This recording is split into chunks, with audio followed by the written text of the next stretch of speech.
Hi, everybody. Welcome. I'm Barry Kostrinsky, and these are art talks that I do monthly now. I do them first Tuesday talks and last Tuesday walks. I sort of put it under the umbrella of art gatherings. We're gathering here on Zoom. Today we have Eric David Laxman who'll present to us shortly. I'll just do a brief introduction and then we'll jump right in. Everyone remember, we try and keep these talks very informative and deep and rich in Eric's content, but at the same time, I encourage you all to jump in, ask questions, make a comment, say something positive. It's not about a query often, but sort of a statement you might want to make. You can jump in and say it at any time or press into the chat, and at some point I'll read the chats. It sort of opens up questions for David. This will be recorded and it will be on my YouTube channel. It'll be up in a few days and we'll close it. So welcome everybody. Thanks for taking your time, your most valuable commodity, the one we all don't have enough of and sort of run from place to place to do something else. So keep it in mind. While we're here, we have Mo Ryan Kelly. How am I supposed to? I'll just call her Mo Kelly, modeling on 3 screens. And the idea here is, can you listen, draw? Does the drawing engage you to listen deeper? And then can you respond? And it's been a blast doing it. At the least, you come away with some great drawings. At the most, you sort of push left and right sides of your brain at the same time. Totally optional. Mo's there and she'll just sort of move through poses. She's on 3 screens. Nice to see some friends here, friends I haven't seen in a while. And Eric, I'll hand it out. Yes, I'll hand it over to you. And thank you, Eric. Thanks for taking the time. Can I share my screen now or? Yeah, go ahead. Go ahead, jump right in.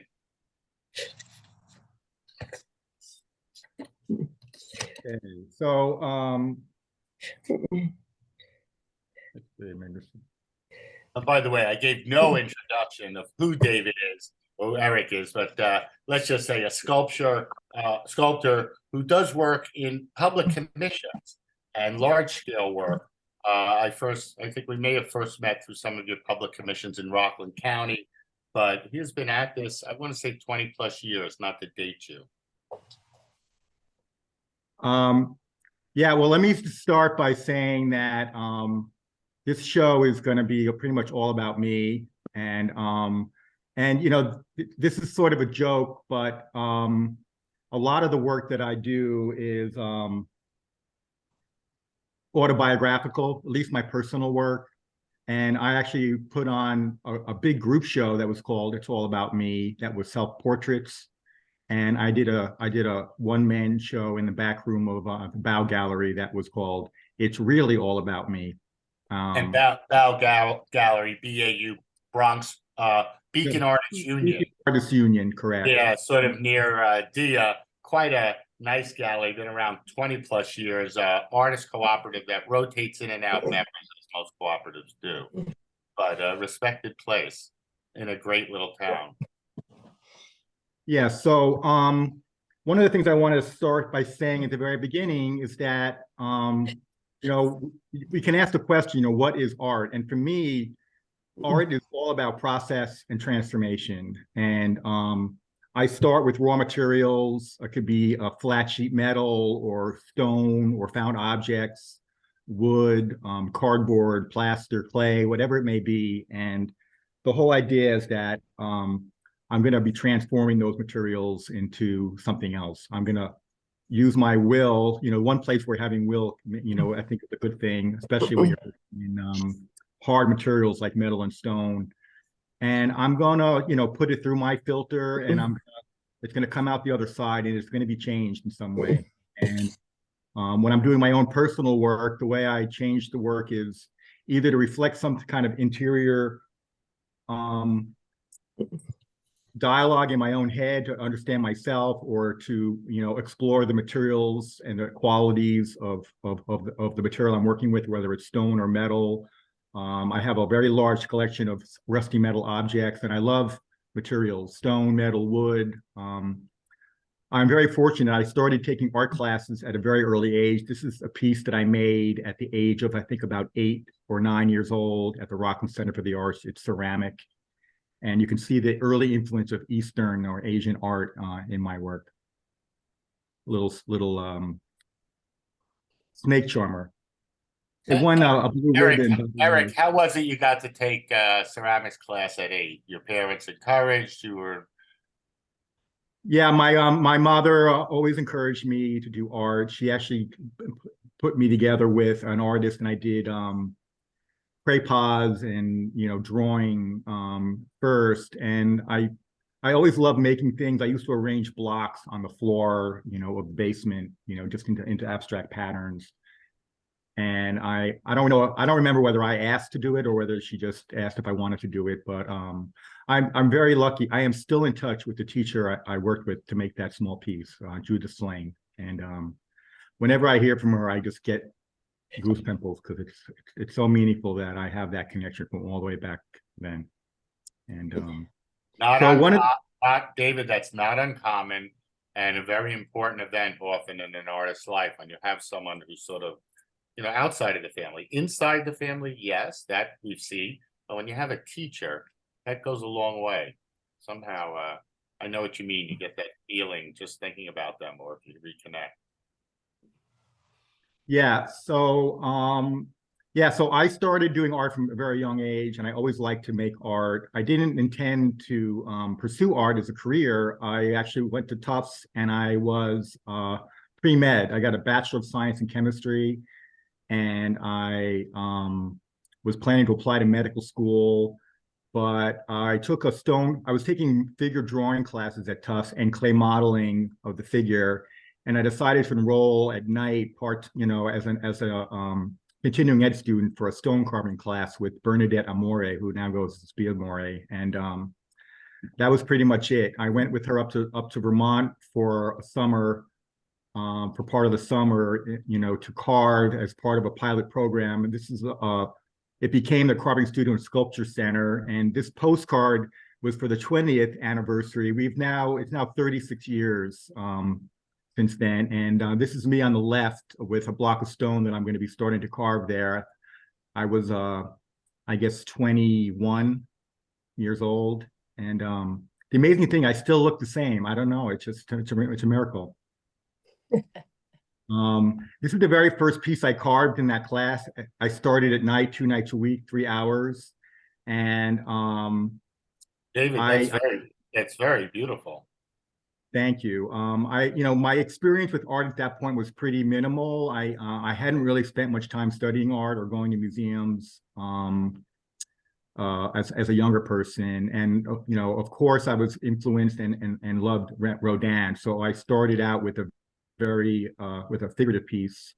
And this is like 11 by 11. It was done all by hand with hand tools, chisels and rasps.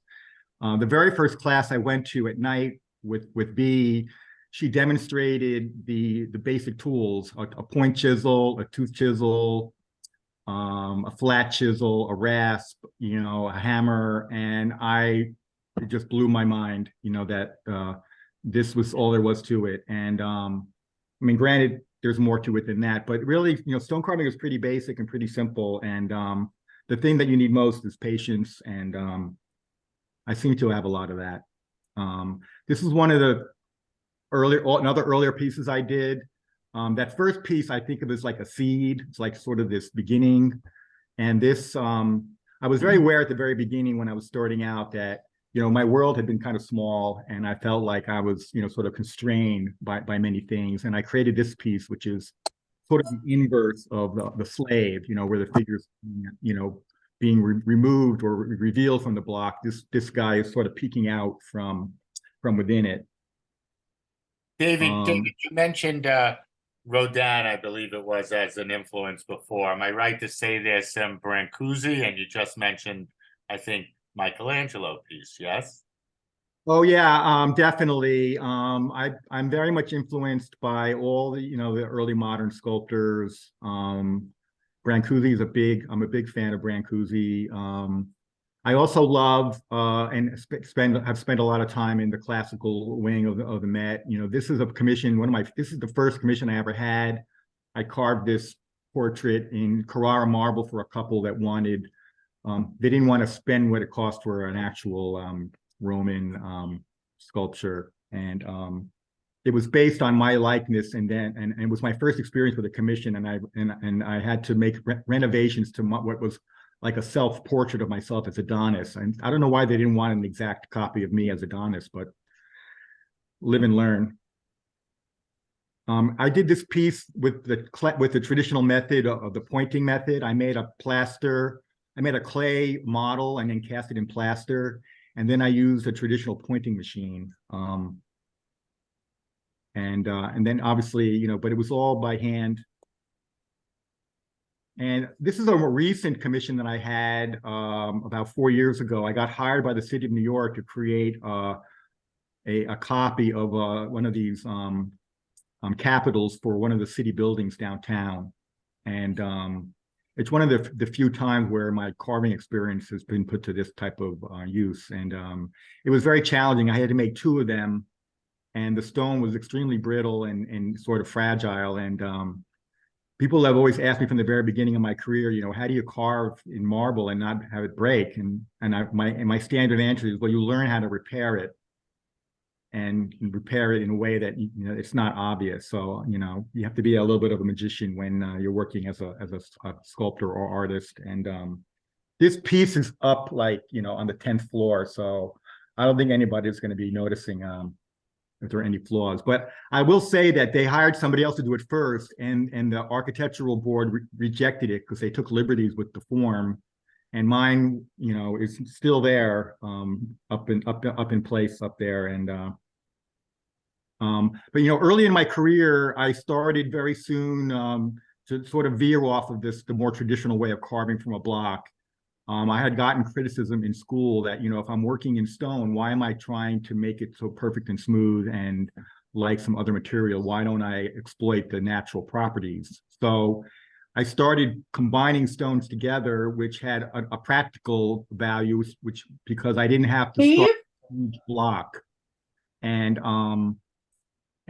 like I've also been very influenced by Manuel Neri, and you know, and also going back to those slaves, seeing those rough tool marks when I went to, you know, to Italy for the first time, and seeing the point marks and the tooth marks was so exciting because you see the process, it's right there. So early on, I became interested in not just carving forms and bringing a figure out, but leaving marks, leaving the process as part of the finished piece, and contrasting finished surfaces with carved surfaces, and also natural things that happen. Like this piece I found, and those saw marks were already in it. And I saw a torso, and then I combined it with a couple of other pieces to make this what I call transformation figure. It's like a fragment. And I think there's a lot of power in fragments. And that, you know, when you see, you know, fragmented sculptures at the Met or somewhere else, there's something about that that is really appealing. And I've utilized that in some of my work. Another thing that I've gotten into quite a bit over the years is collecting all types of metal objects, found objects, metal and other things as well. And I have a huge collection at my house. If you're driving past my house, your GPS won't work properly because my studio measures true north from, I think, 10-mile radius. And but Eric, I do. Are you in Rockland County? Yeah, I'm in Rockland County. This is my shop in Valley Cottage, and I have a studio that's across the street from my home. I'm very fortunate. I converted a 2-car garage into my studio space. And the biggest problem with that is not getting run over by cars who are zooming by on the street in front of my house. But, you know, early on, in addition to starting to, you know, be more abstract in the work I was doing, I got interested in combining my welding with the stonework, and using, you know, integrating both the metal and the stone together. And that gave me the opportunity to both, you know, I was already sort of adding and subtracting with the stone by putting pieces together, but now I had a way of sort of holding things together. And I like the idea of these different materials and their properties interacting with each other. Am I right to think about Giacometti when I look to the far left? For sure, absolutely. All those pieces he did with the chariot, figures on a chariot. And that piece, I'd love to say this, but Giacometti would not let Picasso in his studio. Mhm. He knew Picasso, who, by the way, there was a great show at MoMA recently, about 5 years ago, and you saw Picasso doing a little bit of what Giacometti did. And you saw him doing his constructions and three-dimensional work. It was a brilliant show. I don't know if you caught it, Eric, but you understand that I'm not sure. you wouldn't know Giacometti as we know him if you let him in the studio. Picasso would have probably absorbed the form to another one of his styles. Yeah.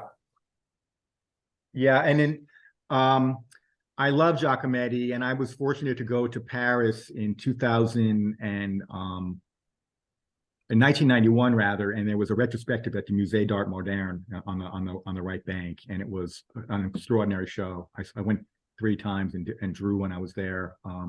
The Guggenheim had a show about 5 years ago. So yeah, I saw that. Yeah, I saw that too. that was an impressive show. But on the left-hand piece, I've fabricated all of that piece except for the wheels. The wheels were found, but I created, all the other elements. So that's something that, I like to do to, I have an idea and then I use parts that I have in the service of something, and then I might add to it or, and construct and fabricate other parts of it on my own. This is another example that this I call exposed heart, and it's a heroic figure, and this is a theme in a lot of my work. This exposed heart, this stone is being pushed to the surface, and here I've used this found plow that I got up in an antique place up in near Vermont, and I've combined these stone pieces in steel. In the top, I've combined a combination of found steel parts and forged steel parts that I've forged from sheet. And if you, I know, can you guys see my pointer when I move that around, or is that just me? We see it. So like this area over here is corrugated pipe, like drainage pipe from like a sewer. And it suggested the ribs to me. And there were other parts that, like this torn piece over on this side, was something I found, and then put it all together to create this figure. And it's always been important to me to create a feeling of movement and gesture, and not necessarily be completely literal with the figures. And here's another example of figuration where I'm combining steel with the metal. This is called Falling Figure, Prayer for the Suffering, and I made it in memorial to a friend of mine who committed. Pretty cool. Please mute yourself. There, I may have done it. Sorry. Thank you. No problem. And again, I'm combining a couple of different pieces together, and I've treated the figure in a kind of abstracted way.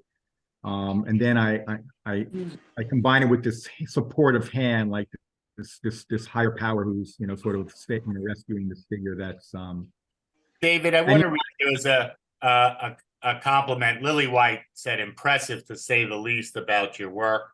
Audrey Anastasi asked, "What's the scale?" Here we're at 5 feet. On some of the other pieces, you varied from 2 feet to 4 feet, and you do 10, 12 feet pieces plus, correct? These the figure in this on the left is, I don't know, like maybe 3 feet or 2.5 feet in total, and the one on the right is about the same. The right is a combination of wood, and this piece of steel in the middle was a piece that I found, and then I built this wood piece around it, and then these are all found stones that I've fit together, and I call this piece Missing Parts. And they're all biographical, and I don't always know what the meaning is until until I've already completed the piece. But I work on the piece until it sort of has a resonance with me, and then I stop. This is another figurative piece that I did. It's called Saint Sebastian, and it's carved plywood, a relief plywood piece. It's only about 3/4 of an inch thick. And then a combination of found objects that I've manipulated. I created those arrows from round bar and perforated steel. The background is an old file, storage cabinet that rusted from being outside. These are old hinges that I salvaged. This is like some kind of grate that I found on top. Eric, let me say, very powerful piece, beautiful on so many levels, the different wood that you're getting, and then the metal and the accretion of the found object, everything you have going on in there is beautiful. And I like how you describe your work. I guess if I say alchemy, is that what you're looking for in transformation and process? Sort of and I respect that, and everything you're saying, but I've got to ask, because you hit a title, prayer for the suffering. You've got, is it Saint Bartholomew with the arrows in them? Saint Sebastian, yeah. Saint Sebastian, that's the Jewish version. Saint Bartholomew, we can't get it right. Here's my question, David. What's the personal? What's the you? You've described process, materials beautifully, and I like it. I get it. Why is David doing this work? And I hate to ask. You've got something. You got a guy with arrows. What's the pain? Are you expressing? You said you're expressing not directly, but it reveals to you what it means, your personal pieces. What can you tell us? Well, I have suffered from depression, and I grew up in a family where there was a lot of divorce and there was a lot of tumult in my family. In the previous piece, the prayer for the suffering, a very dear friend of mine died, and there are times where I felt like I'm falling and I don't know where the bottom is going to be. And I think, like this Saint Sebastian, I think speaks to me because, we've all taken in the arrows, and from life, different, challenges and setbacks and hardships. And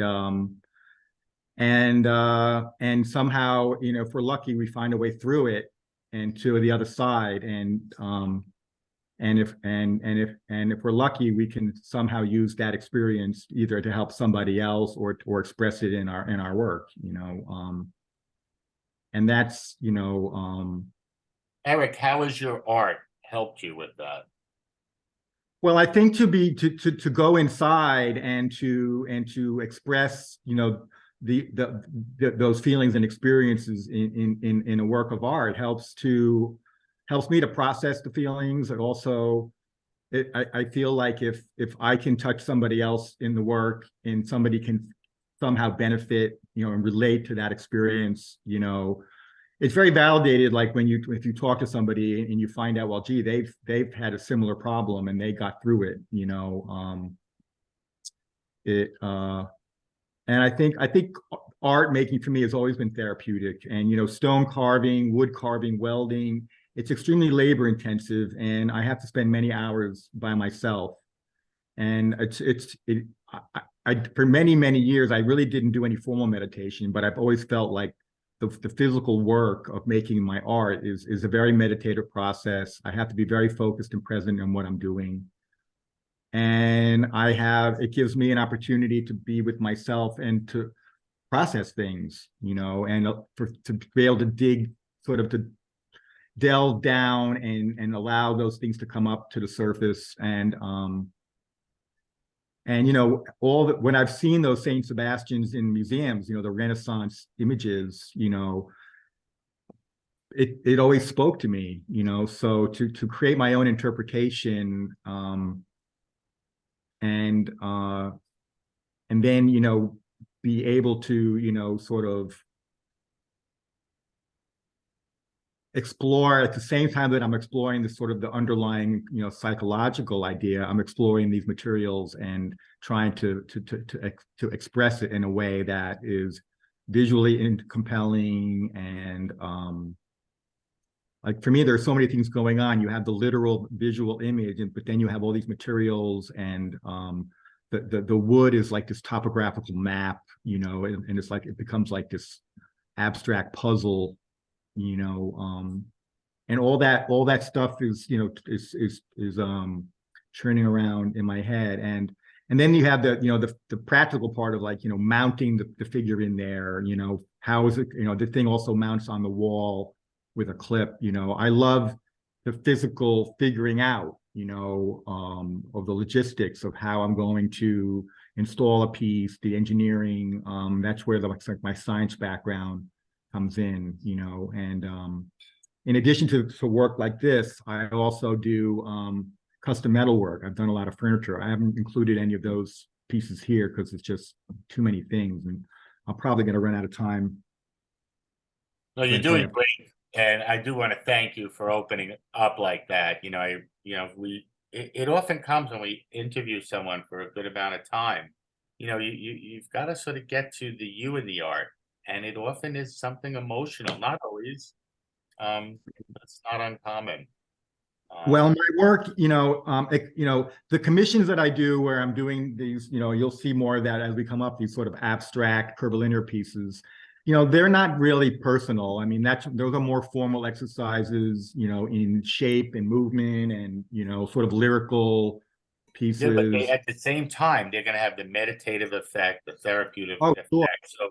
So you're right. When I see this, maybe you're playing more, and this is like you being a kid, relaxing and not having the stress of exact ideal form. Well, this is pieces called the bump in the road. I found this wheel, and it looked like it had been, hit like a big bump. And this piece sort of come out of the metaphor of like the guy who's spinning all the plates, in the circus. And I feel like as an artist, that's what we're doing all the time, juggling all these different things and trying to keep everything up at the same time. And just when we think we got it all set, we hit a bump and it all comes crashing down, So it is playful, but it also has, this underlying theme that is definitely a reflection of, what to me is, the challenges of being an artist.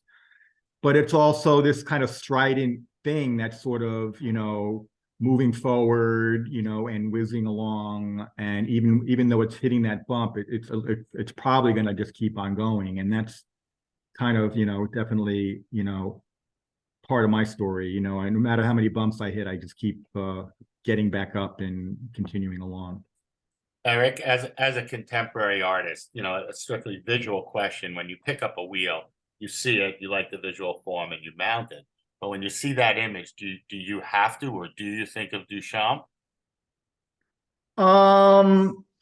No, I don't really think of Duchamp because I don't think I could ever just take an object and put it on a pedestal and call it my art.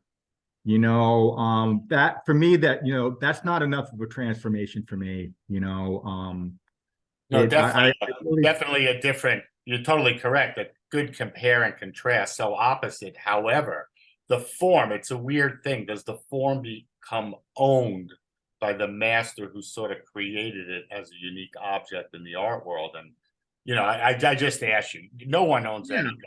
I just bring it up because there's some like if you did circles like Yo-Yo Kusama, you follow me, or as Koons did circles like so many other people, but somehow, or Hearst did, and somehow they're labeled Hearst. Yeah.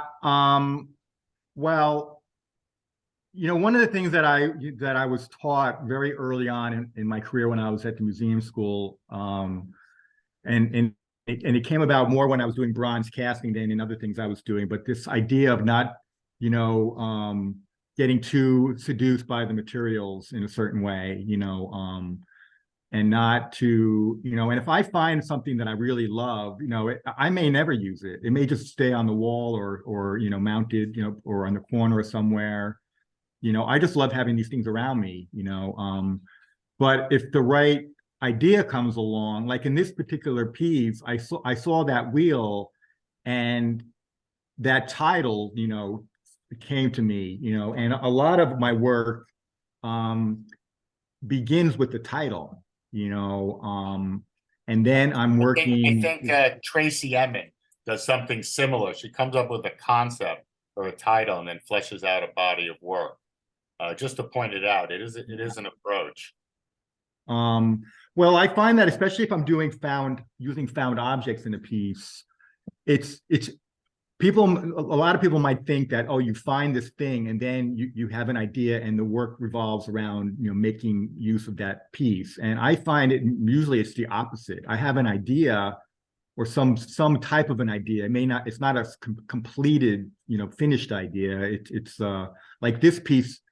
The only part of the idea was that I was curating this group self-portrait show, and I was going to do a self-portrait, and I had absolutely no idea exactly how I was going to what was going to arise from that. I started with some stone, and I had all these objects that dragged out of boxes and shelves all scattered around the studio, and I had probably 3 or 4 attempts that were complete bust because they just wasn't going where I thought I wanted it to go. And little by little, it sort of became what it is now. And this idea of using this transparency photograph of myself, I don't even remember how I came about or decided to do that, but I had started using photography in other work, doing a framed, I was making frames from found objects. Anything that had an opening, I was taking photographs and putting them in, and I was using reflections of myself from when I'm traveling, reflection of myself in a store window or a brass doorknob or again, it's like an experiment. And to me, my own work, my personal work, it's really important to me doing that work because it's an opportunity for me to create a piece where I don't know where I'm going. I don't know what the end point is. When I'm doing the commission work, it has to pretty much wind up the way, in a way that the client is going to understand, that's based on either a proposal drawing or a model. There are things that I discovered doing that because I may be making it larger from a smaller piece, and maybe a slightly different. There are things about it that are, that I'm figuring out and problem solving, but it's not the same as going in my studio and not having a fixed, finished idea. And at any point in time, the idea can completely change because I arrive upon something that I wasn't expecting, and I think it's really important to have a process like that. And Eric, there was a good video that David Gregory, who's zooming in here, and had a gallery in Nyack. He shared with me, you had Francis Bacon talking about just that, how he starts a work and how it generates, and he doesn't know where it's going. And it actually hits lots of problems and disaster and construction, destruction, etc. And then something sort of creeps through. And yes, if you have a piece like you had to do for the city and you had to replicate exactly, the artist who went a little different, you lost the commission. But if somebody wants you to do a rooster and you do an elephant, you're not going to get paid. So everything has its sort of place at its time. And it's good sort of to feed both sides, to be able to use your analytic side to do your copying skills and then to free up and to do the other. I will say I'm wary whenever anyone, and myself mostly, says and comes up with a formula or a way to do art or anything or understand it, because I know if I take the opposite, that works too. It's the crazy thing about art. So whether you say you get involved in the process and this or that, you could also say, I ignore the process. And somehow it's all the formula, all the sort of the algorithm, that hated word today that you come up with, your sort of subliminal algorithm for understanding and putting together. And it's obvious you express different things at different times. And some of your pieces, David, are incredibly powerful. Is that too loud? And I do want to say a couple of comments we have here. Roland says, awesome. Shelley says, such great work, powerful, the combination of materials. Jesse Asquith says, Eric, I love the lyric quality of this piece. that could apply to a lot of the pieces.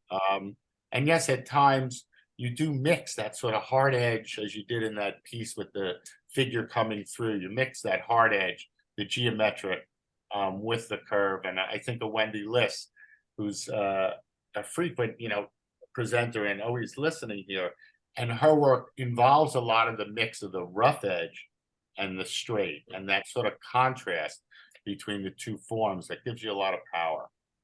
So thanks, Eric. Everybody's enjoying your presentation. You're doing a great job. And of course, Mo is modeling. If anybody likes Mo's information, contributions and donations are accepted.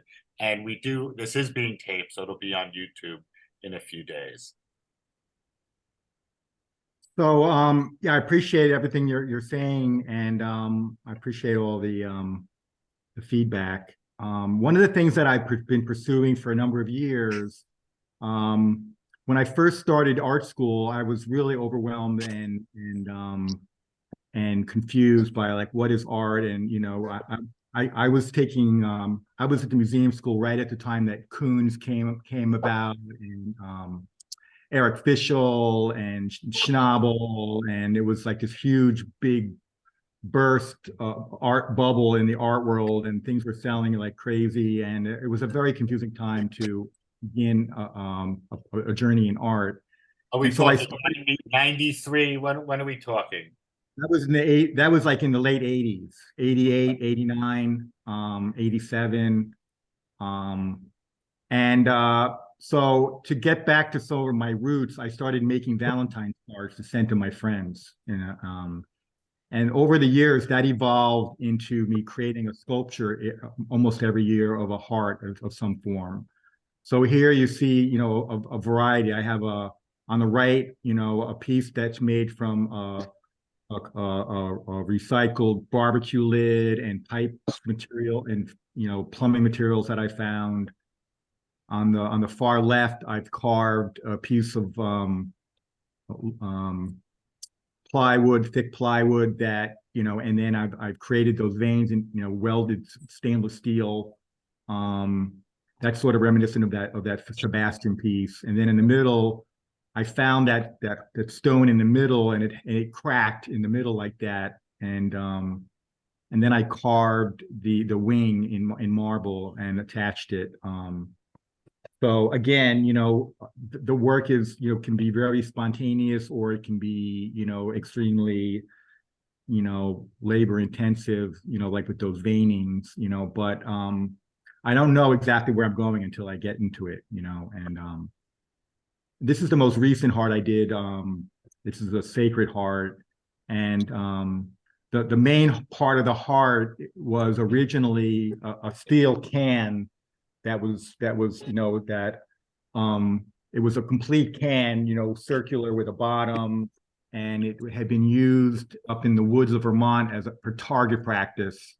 And I found this, scavenging up there, and I was hunting around the studio to look and see, well, what do I have right now that I could transform into a heart of in some way, and this just somehow jumped out at me. And then the part going around the outside is a bicycle gear, and then the curvy part is a bed spring from an old bed, and the top torch part is a combination of things that I cut up and combined, and then the flame is carved. I think it's Iranian marble that somebody had given me. And I didn't intend to create the Sacred Heart when I started, but I've always loved that form, that image, and I had saved images on my computer many times to think about creating some piece, with that imagery, and this. I created this piece during a time where the Ukrainian war has been going on, and there's been so much bloodshed and shootings and stuff like that, and somehow this, without realizing it, this sort of really spoke, to that, in some way, and Eric, Louise Haker says your work is complicated and compelling, and I could see how your work a work like this is going to speak to all times, Eric, because there's always, unfortunately, things that, break your heart. Um, I got to go back and ask you, if you don't mind, Yeah. what was the event in your life that sort of broke your heart? Well, my parents' divorce when I was 6 was very difficult, and mainly because at that point in time, most parents didn't talk to their kids, when things like that were going on. So you had to, sort of make up your own story, but I think more than anything, my parents were divorced, and my mother lived with a boyfriend for close to 8 years, Richie, and they split up when I was 15, and he got together with somebody and proceeded to have 4 more children. I always maintained a relationship with him. He was undiagnosed bipolar and with depression, and he committed suicide in 1999. He Sorry. was he was in his 50s with 4 young children, and so that was pretty awful. But I think just in general, I think if you're a sensitive person growing up in this world, I think that there are things that are just going on all the time that are going to affect you that maybe not everybody feels. No, you're definitely right, but you also, I think, are touched by something unique, and sometimes I can see that in the work, because if you're not, you can't make that work.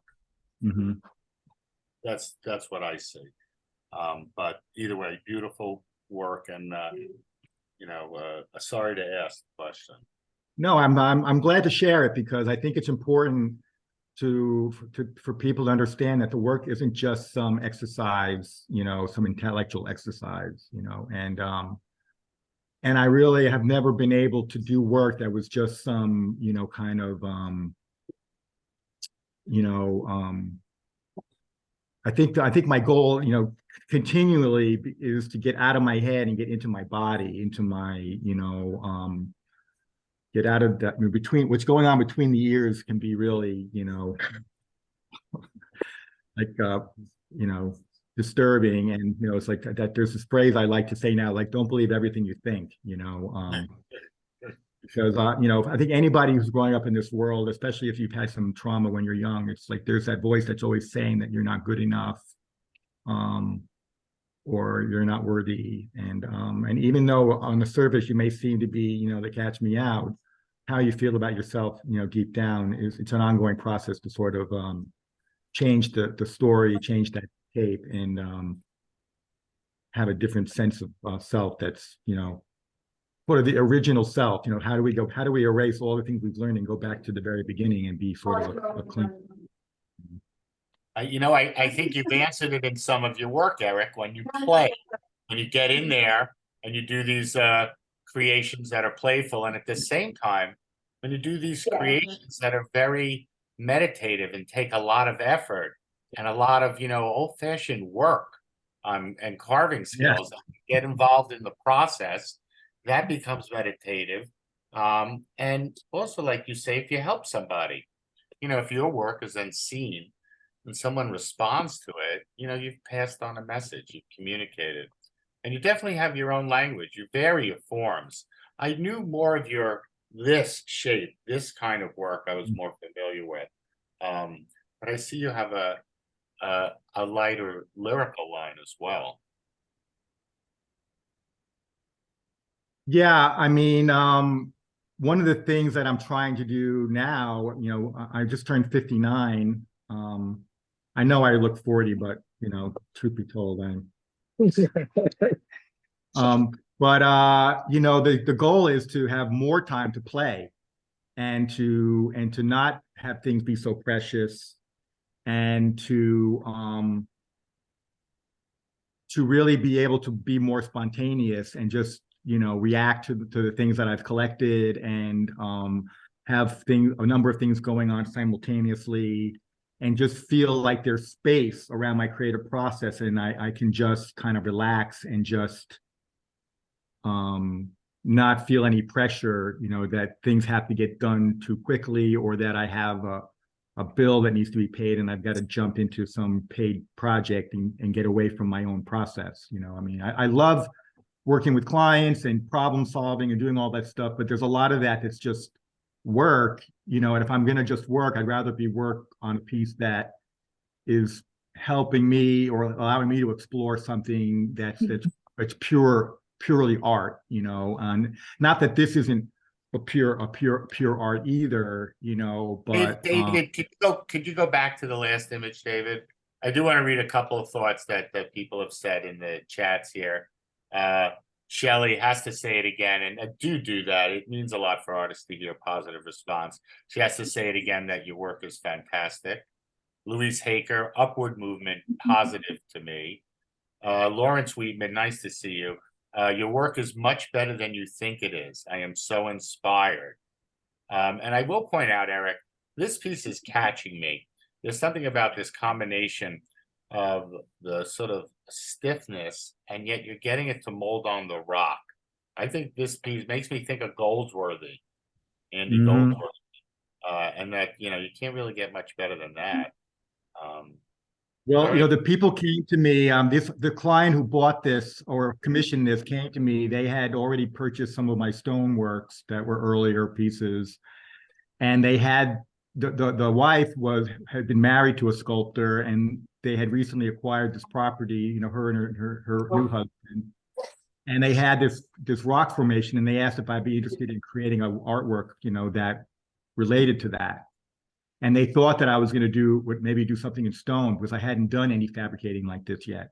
And the idea of hauling heavy rocks, to put on other rocks just didn't appeal to me. So I suggested, doing something like this.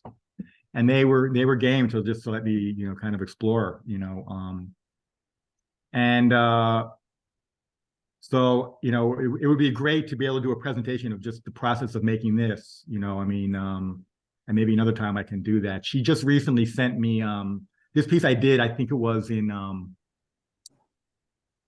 2000 it was like 2000 or 2001. I finished it, something like that, give or take. Or I didn't have very many photos. I mean, I don't have any. I didn't have a digital camera at the time, so it's like that's how long ago it was. That's but a great. Well, yeah, Eric, I just want to say it's a really powerful piece. It would have, anything you would have done in stone or rock would have just been lost in the environment. And so by contrasting it with this, shiny, hard, smooth material and having it just connect and relate to the piece, the natural object, it's just so, and the way it reflects light. If you had stone, it would reflect light the same way. This reflects light differently, and it's just it's great. Good for you. It's a beautiful piece.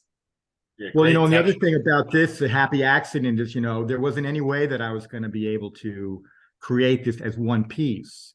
And so I decided, well, let me split it up into sections. Right. Now you have those negative spaces that you can see the trees through and stuff. I love that part of it. And that's another thing that's great about working. And if you have, in this case, I had a client who was, they knew the basic idea, and they were like, you're the artist, we trust that you're going to do something, beautiful.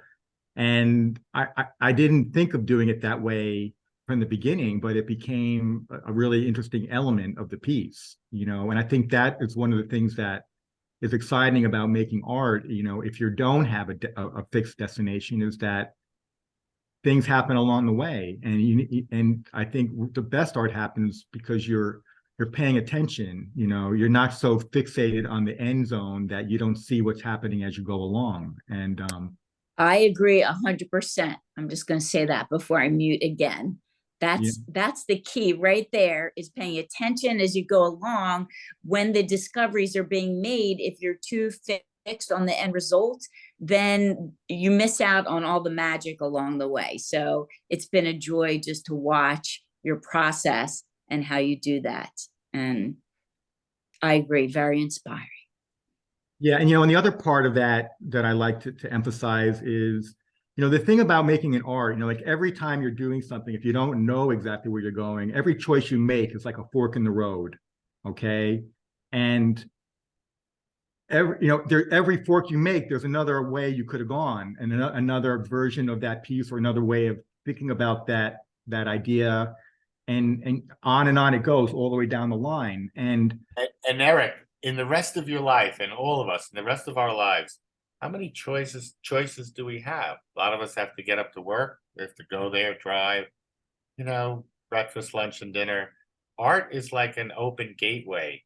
We set up the rules. We set up what we do, but there are a lot of choices, a lot of problem making, and problem solving.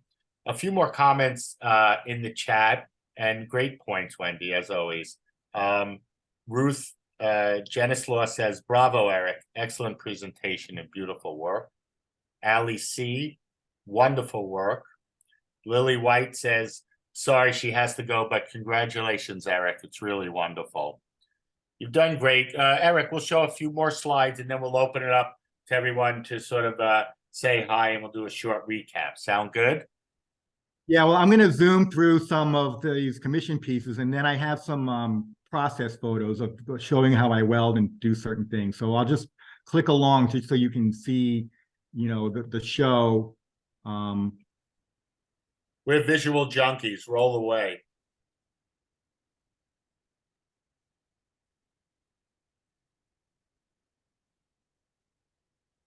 Give it 3 seconds more, David. Good.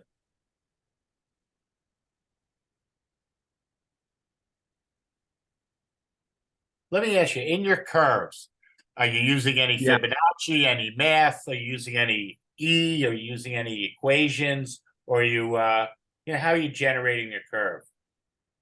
Well, I start for pieces like this. I'm starting with wire and just getting some basic shapes and a relationship, because I may have some idea in 2D how they relate, but how they relate in 3 dimensions it's impossible to do on a page. And wire is the most expedient way to just get the beginning relationship between the shapes, if I'm doing these curved pieces. And So then you feel your shapes as you go, is what I'm hearing. Yeah, and then I take the silhouette and make that in cardboard. So like sort of the big outside shape is I do first. And then when I have that can curve and bend, in out of plane.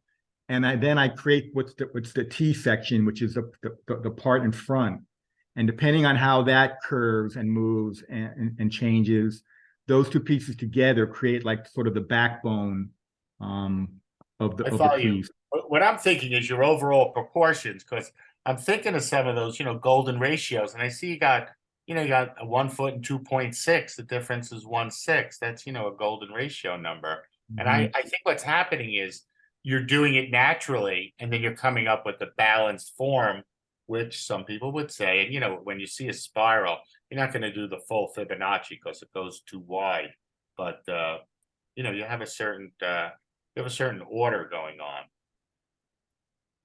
Yeah, I mean, for me, I have been suggested so many times by people, oh, you can generate these in a 3D CAD program, and it can tell you the flat patterns. It'll open it up for you, and it's like I have no interest in doing that. I cannot. I mean, I do work on the CAD to create certain parts of sculptures, and I'll take a 2D drawing and I'll grid it out, on the computer and print that as a starting point. And then, but I'm using very old techniques. I take the pattern, I trace it on a piece of paper, I make a grid, I make the grid larger, I trace that on a bigger piece, I cut it out. All along each step of the way, I'm making adjustments. I'm using information from a previous part of the project to say, oh, I want that to curve a little more when I get bigger. I want it to go a little this way. I want to go that way. All these things are just things that I've learned little by little in the process of making it. And Eric, if you didn't become an artist, you weren't allowed to be, what would your chosen profession be?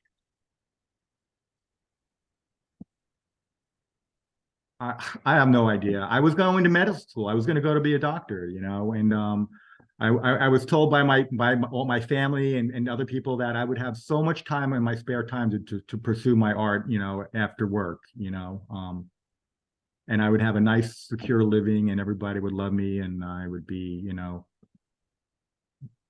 but I don't know. I mean, you have an engineer in you. You have a builder in you. That's obvious. And that's not necessarily a doctor.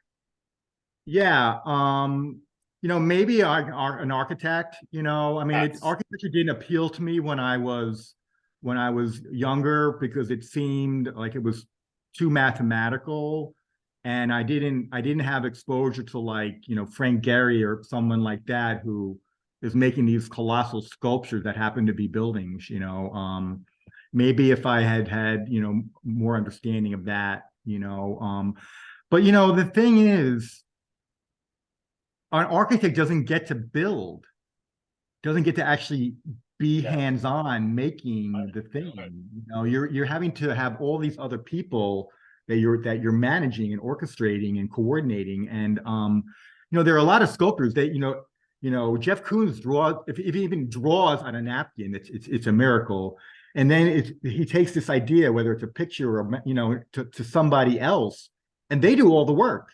They create the model, they scale it up, they do this. You know, I've never taken my work to a fabrication studio and had them make it. You know, maybe now at this point, after doing all the work I've done, that might be an option, and I can actually make, you know, real money. You know, if I get the right person to fabricate it and I get the right price to have them make it. But I didn't become a sculptor to watch somebody else make the work. Oh, You know, you're right, Eric, and you have your process, and it works for you, and you know, you become great at it. You've developed, you know, this, and I want to say you had some background, but I sense you sort of learned a lot of this, you know, on the go. Meaning you had your basic classes, so you knew what, and then you just did and learn. And you're so right. Any artist who, if you don't make your own paint, you have no idea what you could do along the way of making paint. If you don't stretch your own canvas, you don't know what you can do in different stretches. So every time you step away from making art in any way, you negate possible creative paths. There's no question about it. On the other hand, Jeff Koons is not only well respected by all the critics, and when he was younger was quite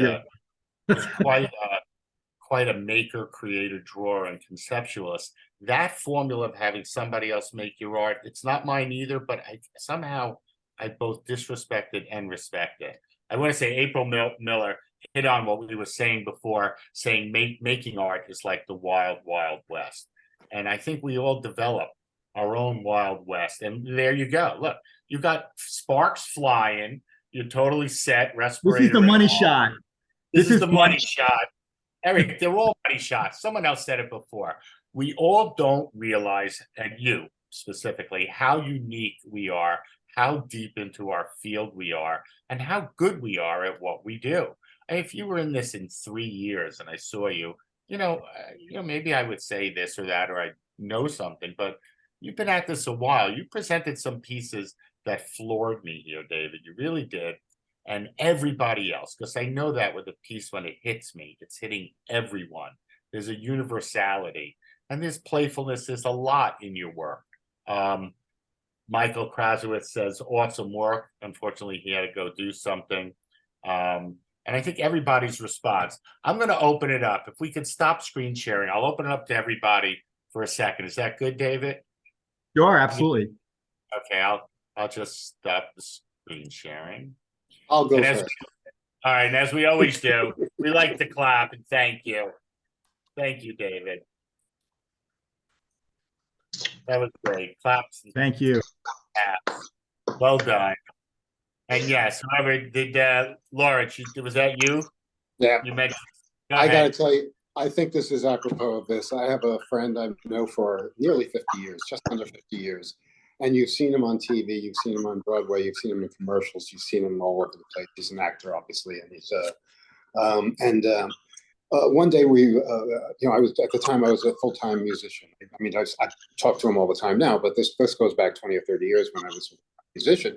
And he says, it's just amazing what you do. It's you just take that thing and you make this wonderful music with it. I said, yeah. He said, well, all I'm doing is reading lines from a page. And I said, you do realize you're world famous. You do realize you get, he says, yeah, but somebody else is doing the work.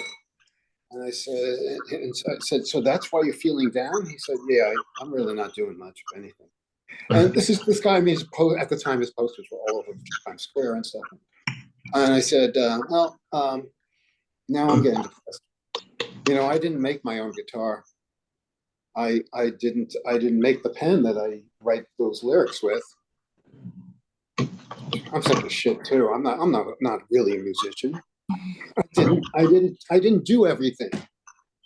So the idea of having somebody else have to do your stuff, like make a delivery of the heavy steel or whatever you're needing, or even bending that steel, that's not the artistry. The artistry is behind, doing it and getting it done. And doing it with a smile, and doing it knowing that every artist in the world, in my experience, almost every artist in the world doesn't like their own work, or doesn't think, or has more doubts than not.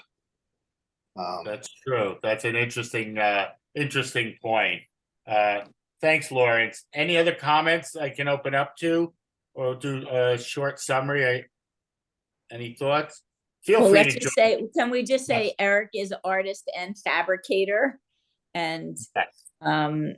hopefully not having doubts and trusting in the process. That's what I'm getting out of this. So I really, But maybe opening up to doubt too. The best knowing is not knowing everything. I mean, but that's being open to the process. yes, that's being open. And Right. also, I got news for you. Even when I do something and I'm doing it well, I then somehow question it. I think it's what we do as an artist. I don't think we're ever satisfied, because, even if it's as large a question as like, okay, I'm doing a painting, someone's getting shot, someone else in the world. Or if you're like, okay, I'm doing a painting, a Rembrandt did a painting. How does that stack up? Or how can I do just that painting? So I guess it's like, if you look for the ideal, no matter what you choose, you lose. But if you look to create and you just look to do, you trust the process, if you explore yourself, your materials, and you look at visual form and listen, well, then maybe, you set up a different game. And that game is a good game, I think. And that's what we do as artists. And the game involves play and some serious thought. There's no question about it. Eric, thanks for opening up on so many levels. Yeah, thank you, Eric. Thank you, Eric. You expressed. His work is Well, let me just close by saying, part of what you were saying, and I think it's a really important thing to emphasize. It's a dialectic, it's like, it's serious and it's play, it's precious and it's not. It's, I think that's the challenge as a human being. Forget about whether you're an artist or not. It's like, how do you hold opposing things together in your mind and find a way to exist, and like, I'm really good, but I can be better. I'm okay the way I am, but I'm not perfect. Well, perfection doesn't exist, but yes, just having that balance between being in your mind and being in your heart, and having control and being free from control, and having a destination and being free to go off track along the way, all of that. Yeah, it's like you're on a trip and you decide to pull off the road because you see there's something interesting that you want to explore, and you may still be wanting to get back on that path, but hey, what's down here? Let me check it out. And some of the best things you find because it wasn't on the map, per se. And I think it takes courage to. I think the most important thing for me is, if I'm doing good work, it helps me to be more authentic, and people who see the work, it helps them to identify and feel better about being human in some way. Like, I think. Well, there's a mission statement for you, and there's a vision statement as an artist. summarized very nicely, Eric. You know, I think you totally understand yourself and your art. I think you really do. And I think you use it in a lot of different ways. You have a lot of different tools, literally, but also, you know, figuratively, and as an artist, you have a lot of creative, whether it's straight line, curve, texture play, materials, and also surreal and expressive elements as well. So thank you again. I want to thank everybody. If you'd like to come again or anything at all, send me your email so I can capture your email and put you on my e-blast, or you can look me up on Facebook or on Instagram. This is recorded. It'll end up on my YouTube channel. First Tuesdays we do talks. I think when we start in January, it'll be the 3rd. So what we might do is a casual thing where we all sort of share as we go, 5 or 10 minutes, and we catch up. We haven't done that in a while, and sort of a nice way to start the year. Anybody with ideas for presentations, friends, or somebody, reach out to me. Happy, you know, have an ear for that. And thank you all for coming. Again, your time is your big element. Thank you, Mo, for modeling on 3 screens. Thank you, Mo. And everyone, thank you. What a nice talk. Eric, thank you. Thank you. Really great to be here. Really, really grateful that I could do this. Thanks. Thank you. Right behind you. Right behind you. Good to see you, David Gregory. Yeah, I was eating barbecue ribs, so it was best I was off cam. But This is where I'll stop the recording. Wait.